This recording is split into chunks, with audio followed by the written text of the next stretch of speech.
And welcome to today's webinar. I am your host. My name is Jason Rogers, and today we are going to be talking about ultrasonic vocalizations. And we are very, very excited to have our esteemed colleague and one of my most favorite people in the entire world, Matt Feldenstein, to join us and teach us about this. Before we get started, though, we got a quick question for everyone. So a quick poll question. Let's see, is anyone actually using Ultravox? Anyone doing some tracking? We could quickly fill this out. So while you're filling out the poll, appreciate everyone's responses. First and foremost, you see that this is being recorded. We're sharing this. And if you're watching this later, welcome. Thanks for joining us. Feel free to put your questions in the question and answer. That will come directly to Matt and I, and we can either answer them as we go along, or we can communicate, save them for the end. Your choice. If you want to put them in as you think about them, or if you want to save them for the end, either way is fine. We should have time at the end for question and answer. Okay, so I think everybody is there. All right, everyone has answered. So let's go ahead and share the results so you can see. All right, we got a lot of EtherVision users and a few people doing Ultravox and EtherVision. So wonderful, wonderful, really great. Okay, so with that said, again, everyone, please put your questions in the question and answer. And with that, I'm gonna go on mute and turn our attention to Matt. So it's all yours. Awesome, thanks, Jason. Appreciate the introduction. Good morning, good afternoon, everyone. As Jason mentioned, my name is Matt Feldenstein, and what I'm presenting today is our Ultravox and EtherVision XT software. I will be talking about the software, but we're also going to take a big step back and talk about ultrasonic vocalizations in general, what they are, when you see them, and why they could be an important accessory to your behavioral research. So again, the focus today is Ultravox and EtherVision XT. What is your animal trying to tell you? Before we get started, just to make sure you get the most out of this webinar. First of all, this is being recorded, so don't worry if you need to miss something. So as Jason mentioned, if you need to get up to go to the restroom or get water, get coffee or whatever, don't worry about it. This will be recorded and everyone will have access to this at a later time. So again, if you miss anything, don't worry about it. We got you covered. Also, if there's any kind of technical issues you're having with like connectivity to the webinar or anything like that, we do recommend to reload your browser first and to try to establish a new connection to the webinar. But of course, if there's any other issues that you're having, be sure to communicate with us through the chat box. Just let us know and we can see what we can do to assist. There was a poll, so Jason just said that. So we have a poll. I believe we also have a survey at the end of the webinar, just to let us know how we did, what you liked, what you didn't like, and what we could do better. We definitely want to hear your opinion. We're here, we put these together for you. So of course, if you have anything that you would like for us to know, again, just feel free to participate in the survey at the webinar and let us know. And again, hearing from you, we definitely want to hear from you. So please feel free to send any questions, thoughts, or comments to the Q&A box. And again, we'll be able to answer these along the way. But of course, at the end of the webinar, we're going to have a little bit of time to, again, answer any kind of questions that you may have. Okay, that being said, just to kind of give you a heads up of what we're going to be covering today. So what is today's program? First of all, just going to be a brief introduction about who I am and what my background is, to kind of give you an idea of what I've been doing in the past and what I'm currently doing now.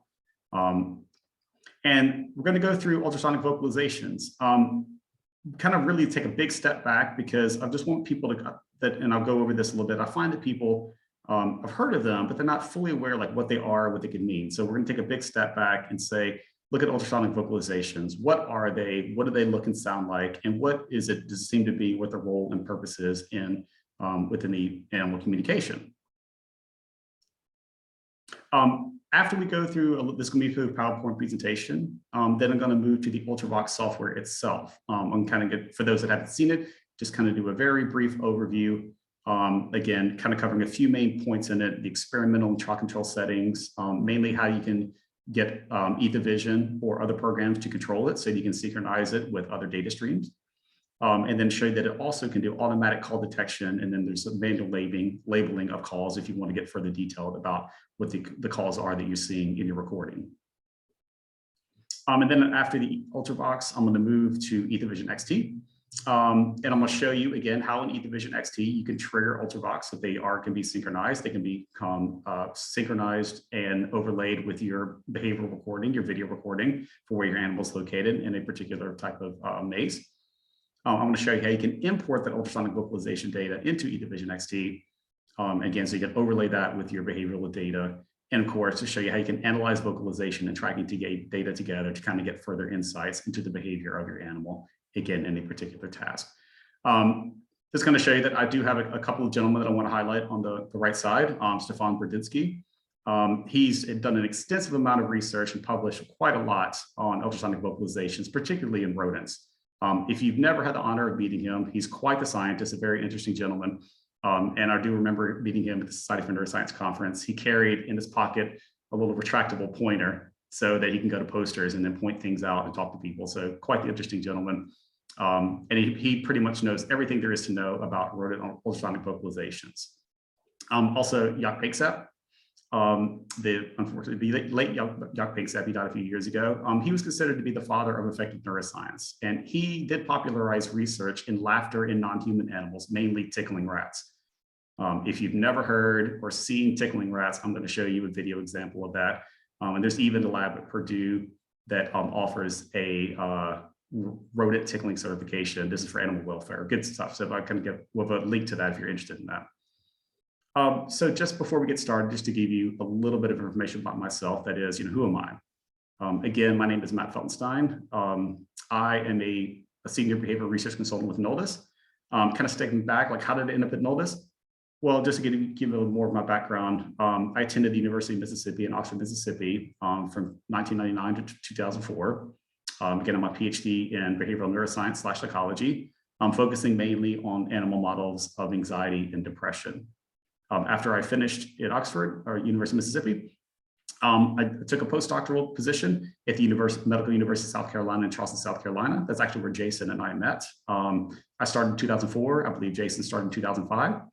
Again, we postdoc together. Jason left for Noldus a few years before me, and then I followed him a few years later. But again, I spent 3 years there as a postdoc, and then 5 years as a research faculty position. After being in academia for 8 years at NUSC, although I love Charleston, it's a beautiful place, I decided that academia was not for me, didn't fit my personality. So again, I followed Jason a few years later to Noldus. I currently live in Frederick, Maryland, which is about 30 minutes north of our North American headquarters. Excuse me. And I started in 2012 in sales and as a trainer. So field application specialist. And after about 4 years in sales, I was just too busy with doing trainings and traveling. So I moved out of sales and I focused mostly on traveling and training. I have a 2-year-old now, so I slowed down quite a bit. So now I spend a lot of my time still doing some trainings, but not nearly as much as I used to. And I spent a lot of my time on support. So I've had quite a number of hats working for Noldus. And again, it's been a really good fit because again, they want people with behavioral research background. So it's been a really good fit. So I really have enjoyed it. And hopefully the question mark means I'll be at Noldus for quite a while. Okay. So now that you know a little bit about me, I want to talk about, why study ultrasonic vocalizations. So in the years that I've been in academia and working for Noldus, I find that a lot of researchers, they've heard of and are interested in studying ultrasonic vocalizations, but they're not exactly sure what they are and why they should study them. So what I'm hoping to do today is not only talk about Noldus behavioral research solutions, again, Ultravox and EtherVision XT, but also talk about what ultrasonic vocalizations are and what they possibly mean. So why can they be an important additional behavioral research measure? Again, in addition to, for example, video tracking for EtherVision. So again, taking that into consideration, why study ultrasonic vocalizations? I want to take a step way back and talk about what are ultrasonic vocalizations for those that are not familiar. So when we talk about vocalizations, we as humans scale them on what we can and cannot hear. When we talk about animal vocalizations below what we can hear, again, frequency is too low for us to be able to hear. These are what is known as infrasounds. These are acoustics that are below the lower limit of human audibility, basically anything below 20 hertz. And they can include natural events such as earthquakes and calving of icebergs. You also hear like interesting stories about, again, for earthquakes, you hear like animals or whatever, or dogs will flee an area that will act really weird right before an earthquake comes. There's been some speculation they possibly are hearing some type of low frequency sound that, again, humans cannot hear. Don't know if that's exactly true, could be electromagnetic, but again, it's just kind of one of these interesting theories of what is the reason that dogs or birds or whatever flee an area before a natural event, like earthquakes happen. So in addition to these sounds infrasounds being produced by natural events, they also, of course, work in animal communication. So elephants use them, whales use them, alligators use them, I believe even peacocks use them. Again, this is for animal communication, and whales in particular can produce these at very loud decibel levels. So they can travel, over like around 120 decibels. So they can travel over miles. And again, these are too low for us to be able to hear. So again, these are known as infrasounds because they're below the capability of us being able to hear them as humans. So just above infrasounds, so 20 hertz up to 20 kilohertz, we have what humans can hear, which is known, the range this is known as acoustic sounds. So acoustic sounds, again, when we're born, we're typically able to hear from 20 hertz to 20 kilohertz. Now, as we get older, we start losing some of that. Me, for example, I did my testing, at least online the other day, and I found that my upper limit for hearing is about 10.5 kilohertz. So lost quite a bit. High frequency tones, I cannot hear them. My wife always says, don't you hear the coffee maker beeping downstairs or whatnot? I can't even hear it even if I'm like 5 feet away from it. And it's because I've lost that upper level of hearing. But again, when we're born, for the range, the upper and lower limit for what we're able to hear, the acoustic sounds are anywhere from 20 hertz to 20 kilohertz. Just above acoustic sounds, we have the topic of interest, ultrasounds. These are any acoustics that are above human hearing range, again, anywhere from 20 kilohertz and above. Now, I'm sure that ultrasound sounds familiar. I'm sure that you or someone you know has had an ultrasound. It basically uses high frequency sound waves to produce images of structures within their body. So again, if someone's pregnant, they have an ultrasound, again, they can take a look at the infant, the fetus inside of them.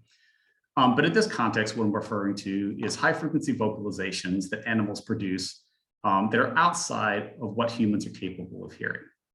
Again, this usually is around, for animals, they usually produce anywhere from 20 kilohertz to around 100, 110, 120 kilohertz. These are exhibited by a number of species, including bats, rodents, grasshoppers, even some species of frogs. So there are a number of species that can produce these ultrasonic vocalizations, but what exactly is the purpose of them? According to a lot of research, it appears that there are 3 main purposes for these ultrasonic vocalizations. One is echolocation. So bats and dolphins, for example, can use this for hunting. So bats, bats are blind as a bat. We always say that. They can't see very well, but their echolocation is very, very good. They're able to produce these high frequency vocalizations, which allow them to, through sonar basically, be able to see prey, locate where they are, the size of them. Same thing for dolphins. They can use these high frequency vocalizations to be able to locate prey, again, see where they are in space, and also be able to size of them so to know if it's something that they want to try to get for their meal. That also can use this echolocation, can be used for orientation. So again, navigating through space. Again, these things, so bats can use them, of course, make sure they don't fly into a building or anything like that. So it helps them not only for hunting, but also for spatial orientation. Of course, communication, this is inter and interspecies. So animals can use these to not only communicate within their own species to let them know about certain events or what's going on, but they can also interspecies to let another species know, back off, get away from me, kind of a warning. So it is definitely communication, not only within their own species, but also across different species. And of course, social signaling and affect, which is where we're going to talk a little bit more later. So again, the social signaling, again, communication within a species to let them know about certain events, something that could be appetitive or aversive or whatnot. And that's what we're talking about affect, and we'll get a little more into that a bit later, is again, just saying, how can we use ultrasonic vocalizations? What could they possibly be a measure of affect? And again, we'll get into that a little bit later. So, since the literature has primarily focused on the relationship between ultrasonic vocalizations and rodent behavior, Basically, we're going to focus our attention there for the rest of the presentation. So now that we discussed what is the purpose of these ultrasonic vocalizations, so now what do these ultrasonic vocalizations sound like? For rodents, ultrasonic vocalizations generally fall into three different categories: 40 kilohertz, which are emitted by pups. And just to kind of give you, now, of course, in adults, there's also the other two categories are 22 or 50 kilohertz, and I'll show you demonstrations of those in a minute. For rodent pups, these 40 kilohertz vocalizations, now I'm going to play you a recording of it, and of course, it's been downsampled and slowed down so they can hear them. So it is going to be much lower, so we're able to hear it. It's also going to be much longer since he's basically been slowed down. So here's an example of what 40 kilohertz vocalizations from rat pups sound like.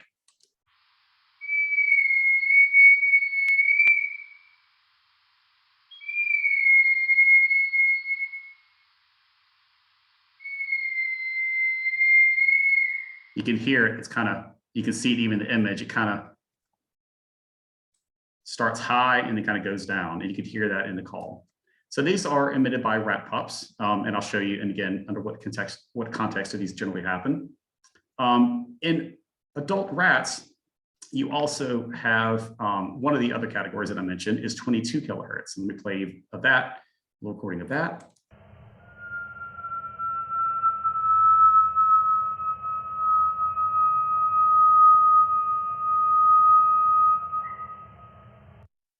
Okay, so that was, again, very, very long. And again, they look very similar to the 40 kilohertz. They are flat in nature, but again, they're much lower, like basically half of the frequency. But in addition to the 22 kilohertz, the third category that I mentioned, the vocalizations that rodents can emit, adult rats, are 50 kilohertz. Now, let me play a recording of that.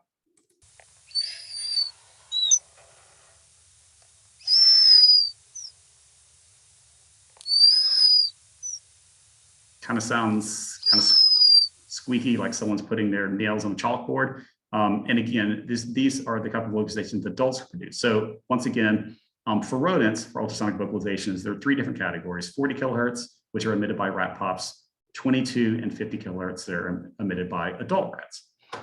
Okay, so we know what they sound like, but what do they look like?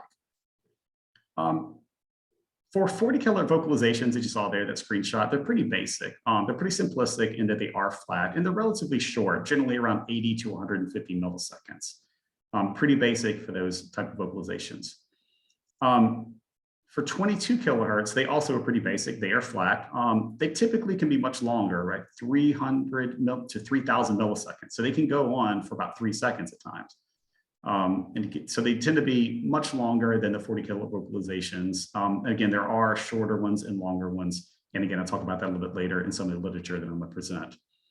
Now, 50 kilohertz, on the other hand, they are way more complex. Depending on publications that you look at, 50 kilohertz, there's probably been at least 17 different types that have been identified and categorized. These all typically are very short, like 20 to 100 milliseconds. But you see they can be, for example, you got complex, so you get step down, you got an up ramp. This is a multi, which is very complex. Then you have trills. It's kind of hard to see, but trills are very, very rapid up and down. They can be flat. They can be like a flat trill combination. There's short ones, trills with jumps, et cetera, et cetera. So they can be quite complex. And again, at least 17 different categories have been identified and categorized. So kind of letting you know that different from, I guess, kind of not opposite, but kind of quite different from the 40 and 22 kilohertz, which are just flat and pretty basic. The 50 kilohertz can be quite complex. Now, what they mean, who knows? But again, I'm going to show you some of the literature looking at the different types under different types of scenarios. So I've mentioned that they could be an indicator of affect. So when we talk about affect, when do these ultrasonic vocalizations happen? So looking at the 40 kilohertz vocalizations in rat pups, what you typically see these under scenarios, if rat pups are isolated from the dam, they will emit these 40 kilohertz vocalizations, and this is meant to involve a maternal response and reattachment to stop it. So it seems the purpose of these are negative in a way, in that sense that if the pups are isolated, these are kind of distress calls calling for the dam to return, and when she returns, the rat pup will stop doing them. So this is typically the scenarios when you see them. For adult rats, 22 kilohertz also seem kind of to happen typically under aversive situations. For example, when two male adult rats are fighting, rat fight club. This is a typically situation where to hear them. If they're really getting into a big fight, then some of the rodents, one or both of them will emit these 22 kilohertz vocalizations. Now I have a quick video. I will apologize for the quality of the video. This is from 2006. This is actually, you'll see me in the background, quite a bit more hair since it was 16 years ago. But we were actually looking at this in an animal model of addiction and relapse to see if we could use this as a measure, or as a type of, stimulus to induce stress-induced relapse of drug-seeking behavior. So kind of gonna show you a video of that really quickly. So this is called resident intruder. You have the much larger male, that's the resident, and the smaller one, which is running away, is the intruder. And you see that he's being pinned down by the resident. And again, we were trying to use this, and there's me in the background holding my glove in case I need to step in, if there's any kind of issues. But again, we're trying to use this possibly as a stimulus for stress-induced relapse of drug-seeking behavior. And I'll talk about that in a publication in a minute. So these 22 kilohertz can be emitted by adult rats when they are fighting. They also are emitted by rodents when they come in contact with or see a prey of some kind, a predator of some kind, excuse me. So it could be a warning to others. Again, this could be the interspecies communication to let others know that there's a predator about. And again, you'll see that adult rodents will emit these when they are exposed to a predator. So once again, same as the 40 kilohertz, these seem to happen under aversive situations. 50 kilohertz, on the other hand, seem to happen under repetitive situations. So two juvenile rats that are playing, kind of tussling and whatnot, they'll emit these during like juvenile play when they're having fun. You can also see the situations, rat tickling. So again, I mentioned earlier that a group at Purdue, the Gaskell Lab, they actually have there's a rat tickling certification. Again, this is mainly for animal welfare. It's really interesting. So if you want to like take a look at it, this is the link to the website. But I just want to show you a quick video again of this. There is audio, but you see, this is rat tickling. A tickle can send a rat into a fit of giggles. New research reveals what goes on in a rat's brain during a tickle attack. For Scientific American, this is Catherine Caruso. Scientists knew rats loved to be tickled, especially on their backs and bellies. A tickled rat lets out tiny giggles, too high for us to hear. Special microphones captured the squeaks so they could be replayed in a lower register. Belly and back tickles elicited giggles galore. Tail tickles? Not so much. The rats will chase a researcher's hand for more. And even frolic about in a newly described behavior called joy jumps.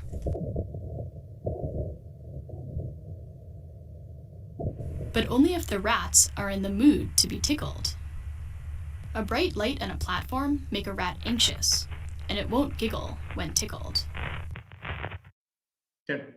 So kind of reiterating again, it does appear that these ultrasonic vocalizations, the 40 kilohertz and the 22 kilohertz appear to happen typically under situations that are aversive, whereas the 50 kilohertz tend to happen under situations that are repetitive.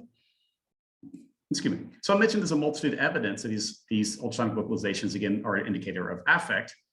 So what additional evidence is there what additional evidence is there that the 40 kilohertz vocalizations are involved in social attachment?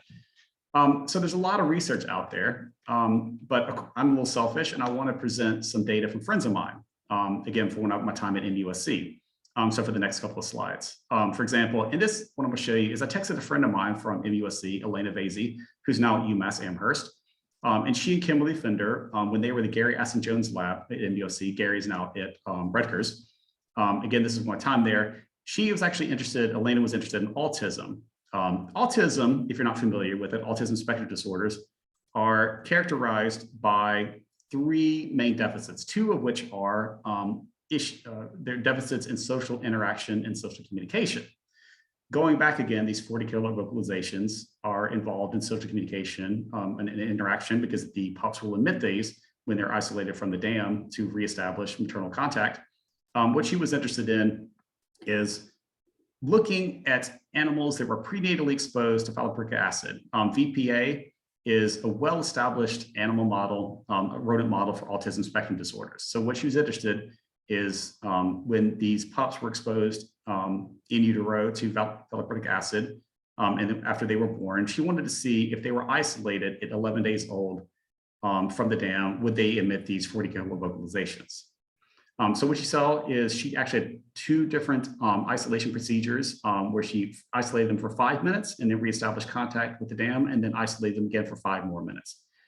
And what she saw for the first 5-minute separation is, if you look here, you see these saline animals emitted on average for the group about 300 vocalizations in 5 minutes. So quite a number of these vocalizations, these 40 kilohertz vocalizations, again, they should be used as a way to reestablish maternal contact. The VPA animals, on the other hand, barely emitted any in this first contact. So very, very few vocalizations.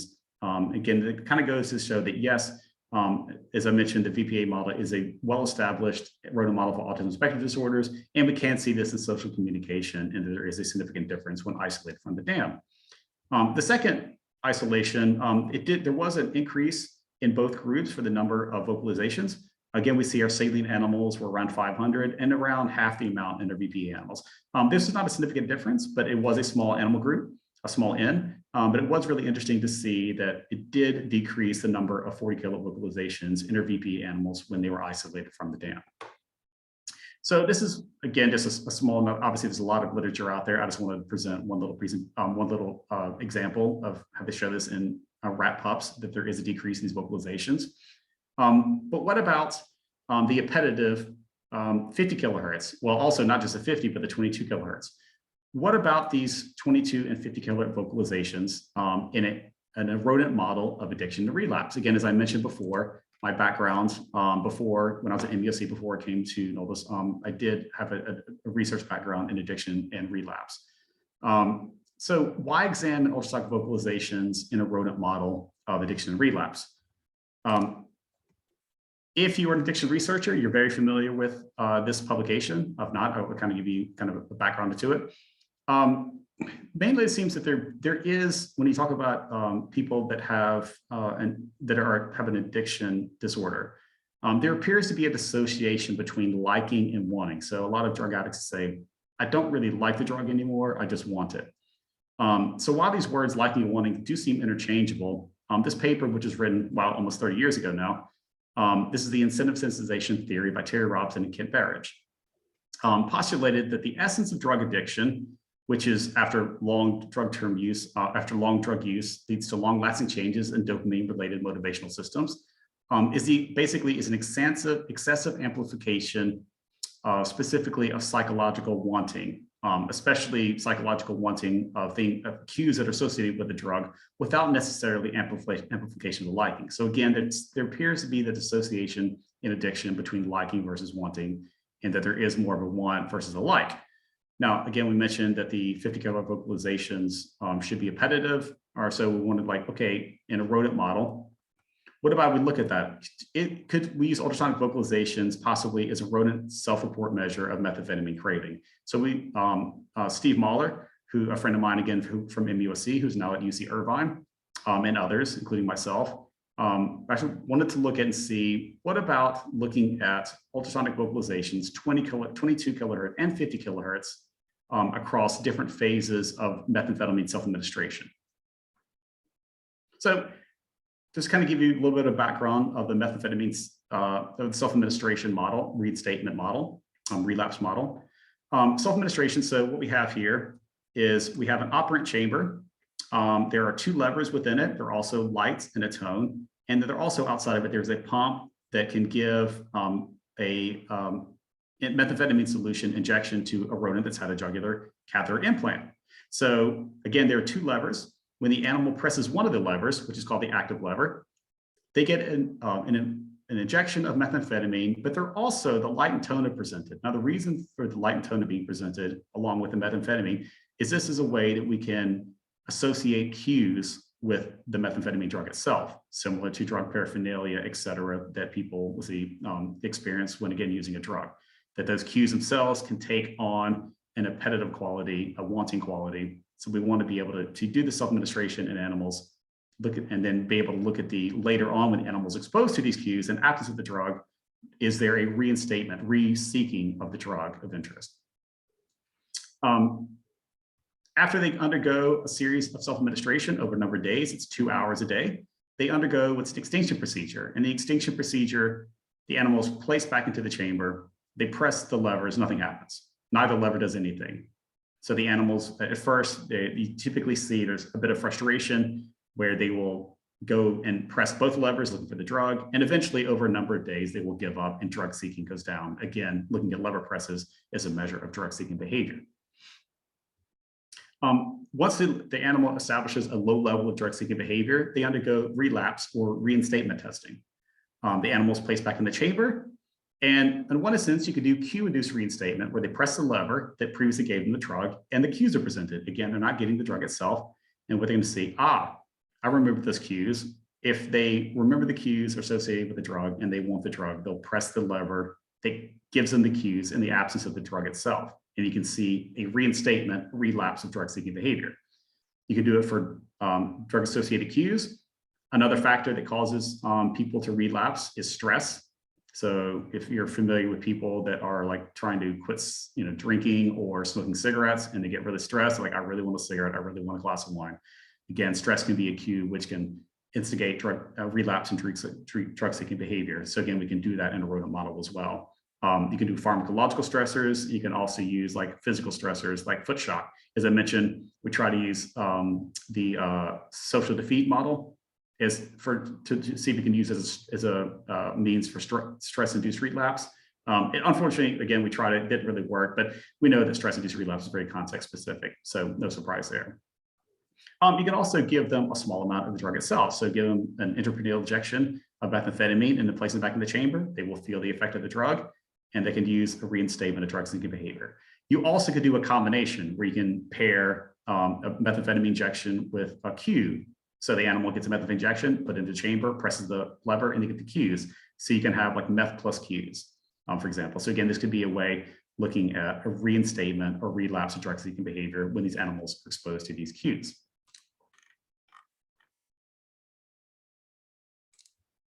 Okay, so kind of show you the data, the results of this. Methamphetamine seeking behavior. What you see here on is we're looking at lever presses. So you have the active lever and the inactive lever on the first and last day of self-administration and the first and last day of extinction. What you see here is, again, the first day compared to the last day, we see a significant increase in lever pressing during self-administration. So the animals are taking quite a bit of methamphetamine, getting exposed to quite a number of cues. And then we see on the first compared to the last day of extinction, we see this dropped off. So this is the first day when the drug's not available, and the last day, and again, the animals eventually give up. You can even see a small uptick on the first day of extinction of inactive lever pressing because the animals, again, are looking for the drug. So they look to the lever that previously didn't do anything to see if it does something. But again, over a number of days, they eventually give up. Looking at ultrasonic vocalizations, the 50 kilowatt vocalizations, again, these are the appetitive ones. What we see is what we classified them. Again, they're very complex. The 50 kilohertz, as I mentioned, like 17 different categories. We basically just make it simple. We classify them into 3 different categories: trills, frequency modulated, or flats. And then we see the first, the last, and the first and last day of extinction.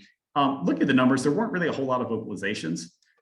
We do see that there are, compared to the trills, there were quite a larger number of flats and frequency modulated that we see. The first day compared to the second day, it does drop off and then goes up, and same thing. It's basically, we're not seeing much of an effect. Really not a whole lot if you look at the numbers here, but we did see for the vocalizations for the 50 kilohertz, we do see that there are more flats and frequency modulated compared to trills. We also looked at the 22 kilohertz. Again, these supposed to be the aversive vocalizations. Interestingly, on the first day of self-administration, we saw a larger number, again, not a huge number, but we saw a larger number of short 22 kilohertz vocalizations. This was interesting, the fact that, again, liking versus wanting, it could be that some of the animals, again, didn't really like the drug necessarily, but again, they wanted it and they wanted to take it. We did see as an N of 1, but I saw something very interesting in one animal, that this one animal would emit a 22 kilohertz vocalizations about 200 or 300 milliseconds before pressing the lever to get an injection of methamphetamine. Really interesting. Again, N of 1, but it's like, okay, what is this animal? They're vocalizing this aversive vocalization prior to getting prior to getting an injection of methamphetamine, but they continue to take the methamphetamine. But once again, as I mentioned, we're not really seeing big numbers in the number of 22 kilohertz vocalizations. So 22 and 50 during self-administration extinction, we really didn't see a whole lot of vocalizations. Reinstatement testing. So again, what we're looking at here is active and inactive lever pressing during Q, meth, yohimbine, which is a pharmacological stressor, also a combination of Q plus a methamphetamine priming injection. And what we see here, again, if you look at the y-axis, we see a larger number of lever pressing drug-seeking behavior. So when animals are exposed to the Q, we see a reinstatement of drug-seeking behavior, more with the methamphetamine, a lot with the methamphetamine plus Q. And it, again, not as much as the other, but the pharmacological stressor yohimbine did cause a reinstatement of drug-seeking behavior. It was significant, but again, compared to the other 3 stimuli, it wasn't as large. But for all 4 situations, we definitely saw a significant increase in drug-seeking behavior, lever pressing during the reinstatement testing. Interestingly, if we look at vocalization, so again, we have the flat frequency modulating trill, so these are 50, and then the short and long 22 kilohertz vocalizations. Compared to the last day of extinction, we see, and it's really interesting to look at the trend, we see quite a number of 50 kilohertz vocalizations, primarily frequency modulated, when the animals were exposed to the Q, the methamphetamine, and the methamphetamine plus Q. Again, we see that all of these were a lot higher compared to the 22 kilohertz vocalizations. Again, not many of the 22 kilohertz. There was a subset of animals that did emit these, but compared to the 50 kilohertz vocalizations, it was much, much lower. So it does seem that these animals, when they are getting exposed to the Q, the methamphetamine, or the methamphetamine plus Q, we are seeing a significant increase in the number of 50 kilohertz vocalizations. And there was a correlation, a significant correlation between methamphetamine seeking behavior and ultrasonic vocalizations. So again, kind of points that there is, again, if you want to call these the 50 kilohertz vocalizations, they emit them when they like something. We did see that animals that were exposed to these drug-associated cues did emit these. Maybe they like them, but again, don't really know. It's a very complex question, but it was really interesting to see here. Okay. So as I mentioned, the PowerPoint, we're kind of moving to the software. Like, how am I going to show you this? What I'm going to show you is examples of ultrasonic vocalization classification in Ultravox and how we can synchronize and import that into eTheVision. So I'm going to start with Ultravox and then move to eTheVision. Just to note that I am going to be using the most recent version of eTheVision, eTheVision 16, and then some functionality and modules that you have in eTheVision. I may have, you may not. For example, I have the external data module, which allows me to pull in the ultrasonic vocalizations into eTheVision. So again, if something looks different compared to your version of eTheVision, if you're using it, then that's the reason why. Okay, so I'm going to move to, let me see. I'm going to move to, and I want to make sure, let's see, Ultravox. Jason, can you see my screen? Yes, yes, I can. Thank you, appreciate it. Okay. So Ultravox, I just want to show you a couple of things, primarily in the experiment settings and the trial control settings. If you haven't used Ultravox before, in the experiment setting, you can add up to 4 microphones. The microphones that we sell are relatively inexpensive USB microphones. You can run these off of a laptop, perfectly a desktop, but you can put 4. So this allows you to record and ultrasonic vocalizations from up to 4 chambers at a time. But in addition to that, and I'll show you, you also have the capability of you can import previously recorded WAV files. And that's what I did here. I have a recording. This is going to be 40 kilohertz vocalizations from a rat pup that's been isolated from the dam. And I'll kind of show you how you can import that WAV file into here. And again, just very simple. So you can import a WAV file if you want to, and then import that, a number of WAV files, and you can analyze them within Ultravox. I also want to show you in the trial control settings. You can use it. You can either manually stop Ultravox, so if you just want to do it within Ultravox, you can manually start it and stop it. You can also, if you want to manually start it and have it go for a certain period of time, you can do that. But you can also have an external program, for example, EtherVision trigger it. So, and I'll show you that when we move to the EtherVision phase. I can show you how EtherVision can trigger this to start and stop. So moving on to, moving on to the recording list. So this is a WAV file that I imported previously. And I'll show you how you can automatically categorize vocalizations within Ultravox. So we can see them within here. So right now we're seeing like a 5-second window. You know, I can change this to something smaller, like a 2-second window if we want to, just like a little bit less. So, and we can see, we can step through and look at it, and there they are. We can see the vocalizations within there. Now, I want to show you within here is the software can automatically find these vocalizations for you. So if I draw a box around this, it sets the high and low frequency, the minimum amplitude and duration, max duration, et cetera, based on what I drew here. Now, you can draw a box and then I can have it apply. And basically what I can have it do is start looking through the software, and you see that it's counting vocalizations. So I'm gonna let this go for a little bit, but I'm gonna stop it just right now. I'm not gonna let it go through the full recording. Go back to the beginning. See, that's missing some here, for example. So it missed these because basically these settings did not fall within the cap. These vocalizations did not fall within these settings. So I can edit this if I want to. Let's say I want to make it a little more range. I can make it, let's say, anywhere from 30 kilohertz to 50 kilohertz. As I mentioned, I don't think I mentioned before that ultrasonic vocalizations, although they're 40, they're not exactly 40. The 22s are not exactly 22. The 50 are not exactly 50. They can be, like the 50, for example, it can be anywhere from 40 to 50 to 70 kilohertz. This is just a categorization to be given. So there can be quite a little bit of variability. But let's so if I want to change this to something different, like, okay, the minimum amplitude to 20, minimum duration of 10 milliseconds. Let's make that 20 milliseconds. Max duration, let's say they can go anywhere up to like half a second. I know, again, that I mentioned earlier, these typically don't go up to half a second, but just give a little more playroom. The gap also is like how much spread, like how much separation we allow between one vocalization and the other. Now, if I make these manual changes, I can even, if I want to, let me just rename this 40 kilohertz. So now if I hit apply, it says, yeah, do you want to basically go through and redo this again? And now if we watch our numbers, we can see that they're going way up. So I'll let it go through the full recording. I believe, if I remember correctly, this recording has around 600, and you can see it's going through and it's manually finding and counting all these vocalizations. I believe this is a 5-minute recording. Matt, while that's going through, a question saying, at what age can you start recording 22 and 50 kilohertz ultrasonic vocalizations in rodents? Oh, good question. Adults, but I'm not, let's see, I would say that's a good question. I believe the 40 kilohertz really only happened in rodent pups. And I think I want to say the 50, and don't quote me on this, I may be completely wrong about that, but I want to say the 50 kilohertz vocalizations, you can probably start seeing when they're like pretty young juveniles.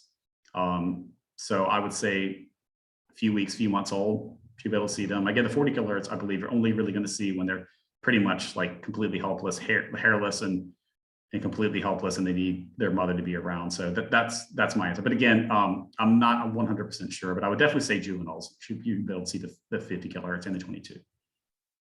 And then related to that, are there any strain differences? So is a Sprague call different than a Long Evans hooded? Not really. Now, so the 40 kilohertz and the 22 are pretty ubiquitous. Like, you're pretty much going to see those in pretty much every rodent. There's not much playroom there. Now the 50, there's a lot of variation between individuals. I won't say strains necessarily, but definitely individuals. So I would also say strains, but for the most part, I will probably say you're not going to really see any strain differences. A rodent is a rodent, and you should be able to see 22, 50, 40 within there. Now, obviously, mice versus rats, there is a bit of a difference. But again, for the most part, when you're looking within a species across different strains, I don't think you really see much of a difference there. So pretty much you should be able. Okay, so yeah, I couldn't remember. I thought it was around like 600. So yeah, like 578 is able to count. And again, we can see here, if I go through, by me changing the settings, it's able to pick up the vocalizations. By the way, a lot of people ask, like, what are these? Are these other vocalizations? You can see they look very similar to what you see below. They're harmonics. So no, they're not another vocalizations. It's simply a harmonic of the vocalization they produce. And again, you can see that it's basically, if we go through here, it's doing a really good job of finding all the vocalizations. So in this particular 5-minute recording, we have about 578. In addition to these, you can also do call labeling. So this is where if you want to manually get further categorization, like what type it is. So as I mentioned before, we did like flat, trills, and frequency modulated. Now these are all flats, as I mentioned. So if I want to give these all a name, I can say, I want to select all of these. And if I want to give them a label, I can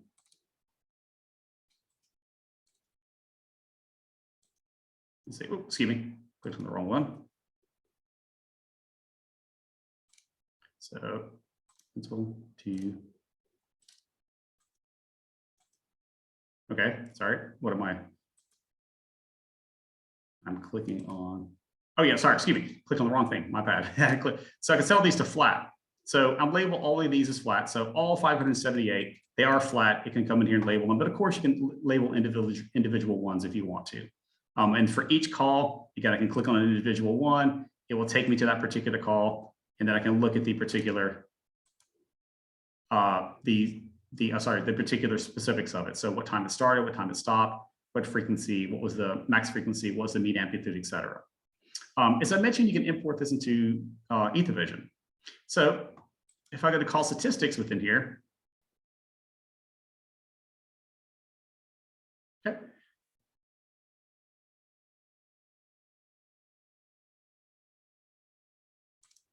Yeah. So again, depending on what, even our observer software, you can import them in. So if I want to export this, I can do that. So I have EtherVision 16. So I'm going to export this and bring it into it.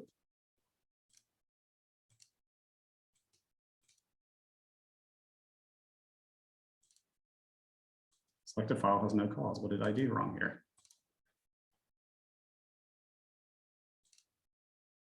Okay, here we go. Sorry. Need to be able to recording statistics. So name it, not want to do name and pattern.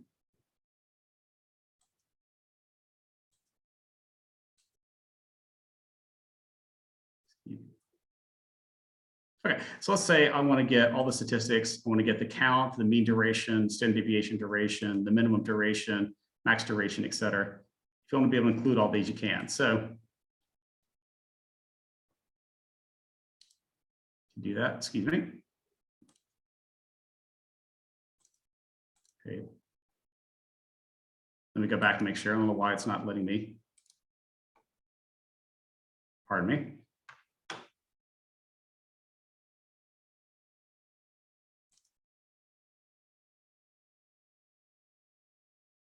I'm sorry, I don't know what happened here. Let me do it again. I must not have saved something. Got to go through the account. My apologies. Okay, so while that's going through again, yep. Sorry. Questions. I clicked something. So wrong. In some of the recordings, we see a second call around 80 kilohertz, and then maybe a third around 120. Are those the harmonics that you were talking Yes, about? they are. Yeah, you can see, yeah, actually some of these you can see the 120. So it is like, if you look, yeah, it's 40, 80, 120. So it kind of makes sense. These are going to be harmonics. So these are not additional calls. And again, they're exactly the same shape. They're slightly fainter than the other calls. But yeah, you can be able to basically get within here. You can see these, but of course they're not different calls. It's just basically a harmonic of the original call. Then there's another question that came in and said, what about the accuracy of the ultrasonic vocalization detection with high levels of background noise? Yeah, so good question. The 22 and the 40 kilohertz vocalizations are pretty loud. And they are more discernible from background noise than the 50 kilohertz vocalizations. 50 kilohertz vocalizations are much more faint. I don't know if you remember in the images that I showed earlier, the 50 kilohertz vocalizations were quite, when you look at the spectrogram, they're quite darker than, quite lighter than the 40 or 20 kilohertz. 22 kilohertz vocalizations. You can see a rat do it. I've seen a rat do it. They're like, you can physically see them, pulling in air, and their sides come out, and then you can see that their diaphragm is squeezing, and so it's very, very loud. For the most part, when you're doing these type of setups, if you want to do ultrasonic vocalizations, particularly if you're looking at 50 kilohertz vocalizations, we do recommend that you kind of go through and use an isolation cubicle to basically eliminate background noise, because if there's a lot of background noise, there will be an issue. So it's a very good question. Not so much of a problem for 40 or 22, but definitely an issue for 50 kilohertz. You do need to minimize background noise because they are very, very faint and they can be lost in the background noise.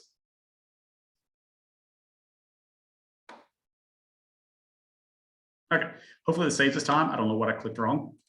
My apologies.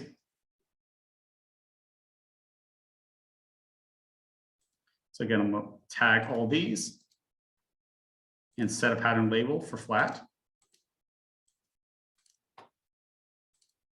Okay, save that. Maybe I didn't click the save button. My apologies. That's probably what I did wrong. Now, if I go to call statistics,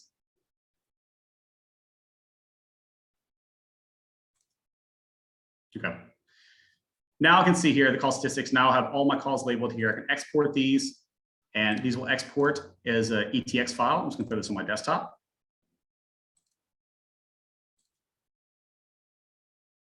Okay, great. It's been exported. Now we're going to move into Ether Vision.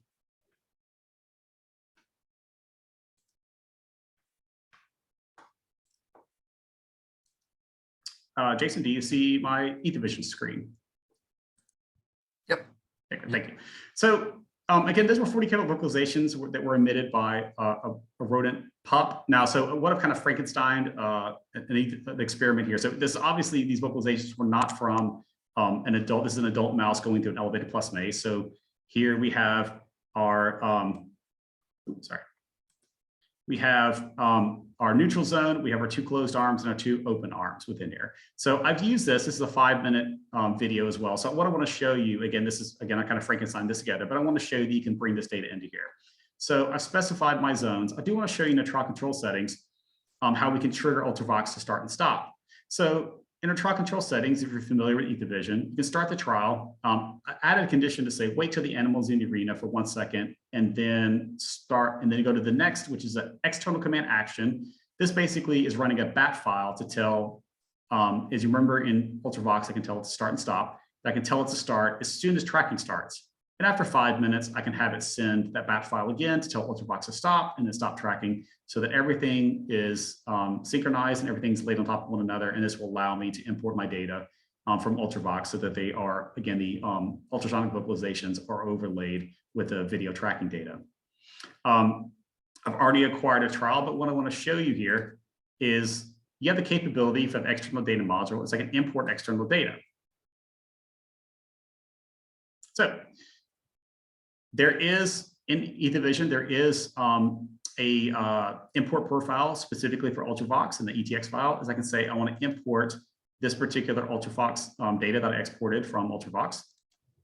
And it's going to ask me where do I want to, what trial do I want to associate with this? Because I could run, a number of audio files or a number of recordings in Ultravox.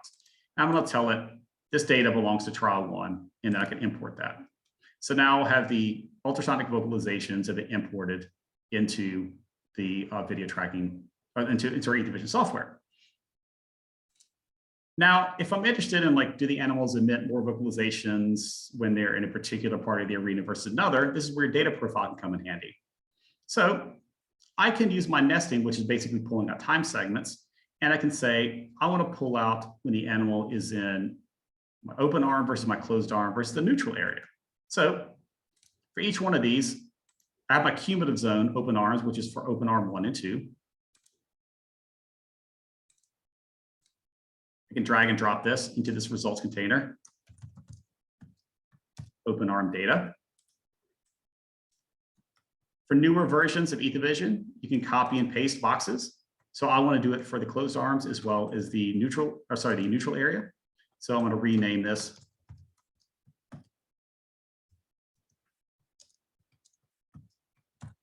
closed arm data, pardon my typing. And I can tell the software for this particular one, I want the closed arms. And for this one, I'm going to pick the neutral zone, the neutral part of it. Neutral data. Now I can pull out my data in 3 pieces. So I have my closed arm, open arm data compared to my closed arm data compared to my neutral data. So I can look at vocalizations that the animal emits within these certain zones of interest. So I've already added the standard distance, move, velocity for the animal, also in zone data. So I want to know for the neutral area, the open and closed arms. I want to know how many visits they had, what was the total duration they spent there, what % of the trial did they spend there. But I can also add the vocalization data.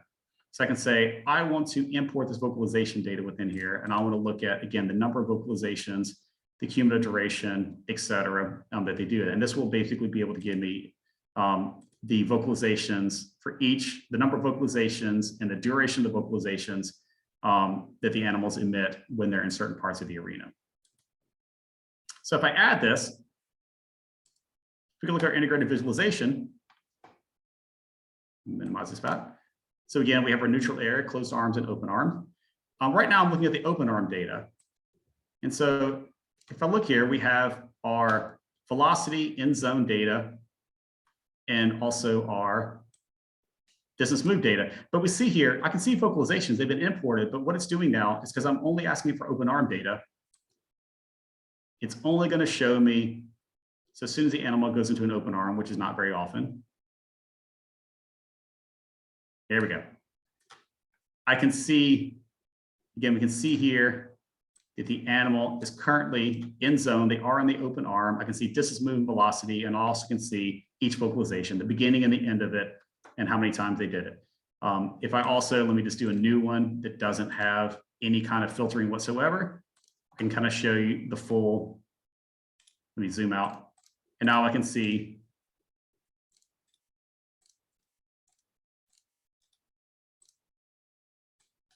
the full recording and every time each vocalization happened, because again, this was synchronized with the recording. Distance, move, velocity when they're in zones. And once again, if I want to break it down by open arm, I can get that data versus closed arm data. Let me zoom out so you can see it. So again, it's only giving me the pieces when they're in the closed arm. And the neutral area, you can see the data within there. And that allows me, when I export my data, you can basically give me my data broken down by each zone. So for example, the animal, do this other way. So the animal emitted 434 vocalizations in the closed arm, 98 in the neutral area, and 47 in the open. So again, this kind of allows you to break it down and look at the different groups if you want to within there. Okay. So again, kind of shows you what all you can do within it. Let me flip back to